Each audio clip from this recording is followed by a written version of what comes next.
You are watching One Book, One Review with Wiebke. Here at BookTube, we love talking about big books. So let's look at a different angle. I just recently discovered that the challenge with reading a big book is not only the length of the book, but also the format. Big books are often very uncomfortable to put anywhere and uncomfortable to hold.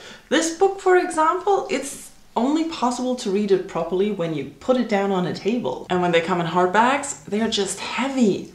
Plus, carrying them around is difficult. It also matters how much writing is on one page, how much or how little margins you get, and of course font size, which can be really tiny in a big book or perfectly normal. So for me, when reading a big book, turning the pages makes a difference. Do I take forever to get through one page and make progress in the book, or can I just fly through it? At the moment I'm reading Dune and I do like how often I can turn the pages, but there is one downside to it. The book is very narrow, so holding it in your hands is not so easy because there's not enough space. Now you might say if I read a big book in ebook format, I wouldn't have these problems.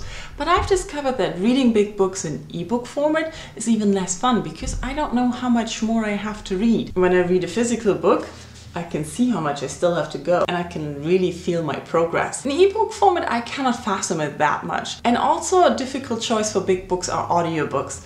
Because I've noticed with listening to Anna Karenina that it just takes forever. I mean, reading a big book takes forever, but listening to it feels even longer because I listen less regularly, and 36 hours listening to the same narrator, to the same story, can get pretty tedious. So when it comes to the perfect format for a big book for me, I don't want a big chunk to carry around, and I want to be able to turn pages at a regular, not too slow pace. So not too tiny font, please, and leave me some margin so that I don't have to crack my spine every time I turn the page. What about you? Have you ever noticed this, that some big books are easier to read than others?